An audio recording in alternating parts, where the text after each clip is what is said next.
शिमला के पास बसा एक गांव, जहां पर भयंकर सर्दियों का मौसम था। ठंड इतनी तेज थी कि घर से बाहर निकलना भी मुश्किल काम था। इस गांव में राजेश नाम का एक बूढ़ा व्यक्ति रहता था। उसकी जीविका का साधन खेती था। वह एक किसान था। राजेश अपने बिस्तर पर लेटा हुआ था और रात का समय था। तभी राजेश की पत्नी ममता वहां पर आ जाती है। अब सोते ही रहोगे या उठोगे भी? जल्दी से जाकर हमारे खेत को देखकर आ जाओ, कहीं हमारी फसल को पशु न खा जाए। फिर राजेश की नींद खुल जाती है और वह उठ जाता है। अरे भाग्यवान, तुम्हारी बात कौन नहीं मानता।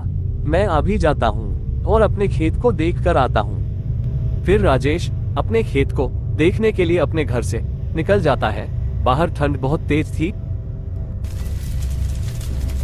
राजेश अपने घर के बाहर आता है तो वह अपने कपड़े पहनाना भूल जाता है। अरे मैं तो अपने गर्म कपड़े पहनना भूल गया। अगर ऐसे ही गया तो मेरी कुल्फी बन जाएगी। फिर राजेश गर्म कपड़े पहनने के लिए अपने घर पर चला जाता है। कुछ देर बाद राजेश गर्म कपड़े पहनकर वापस आ जाता है। राजेश ने अपने गले में एक मफलर भी रखा था। सर्दी बहुत तेज थी।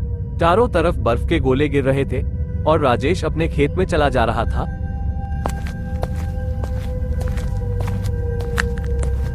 कुछ देर बाद राजेश अपने खेत में पहुंच जाता है। राजेश के खेत में हरे भरे पौधे उग रखे थे। अरे वाह, हमारे खेत में तो एक भी पशु नहीं है। चलो अब घर जाकर आराम की नींद सोएंगे। अरे मेरे खेत में ये औरत जैसी कौन दिखाई दे रही है?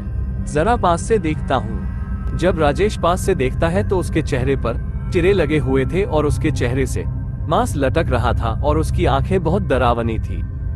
अरे मुझे लगता है वह यक्षिणी फिर से लौट आई है।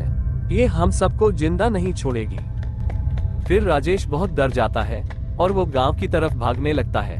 राजेश की सांसें फूल गई थी, लेकिन वो फिर भी जोर से भाग रहा था।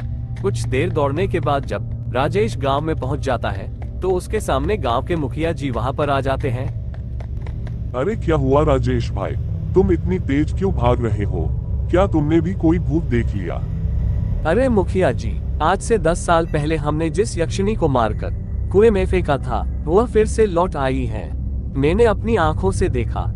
ये बात सुनते ही मुखिया जी को जोर से झटका लगा। अरे राजेश, तुम ये क्या कह रहे हो? वह यक्षिणी फिर से लौट आई है। मुखिया जी, यहाँ से भाग जाओ, वह हम सब बदला जरूर लेगी। वह हम सबको मार डालेगी। राजेश बहुत डर गया था। वो गांव से बाहर भाग जाता है। अरे उस यक्षिणी का कुछ तो करना होगा, नहीं तो वह सब गांव वाले को मार डालेगी। फिर मुखिया जी यक्षिणी से मिलने के लिए राजेश के खेत में चले जाते हैं। मुखिया जी को अंदर ही अंदर डर खाए जा रहा था। मुखिया जी को पता चल गया कि वो यक्षिणी अब किसी को नहीं छोड़ेगी। फिर मुखिया जी राजेश के खेत में पहुंच जाते हैं। मुखिया जी यक्षिणी को देखकर डर जाते हैं। यक्षिणी, तुम यहाँ पर क्या लेने आए हो? मैं बदला लेने के लिए आई हूँ।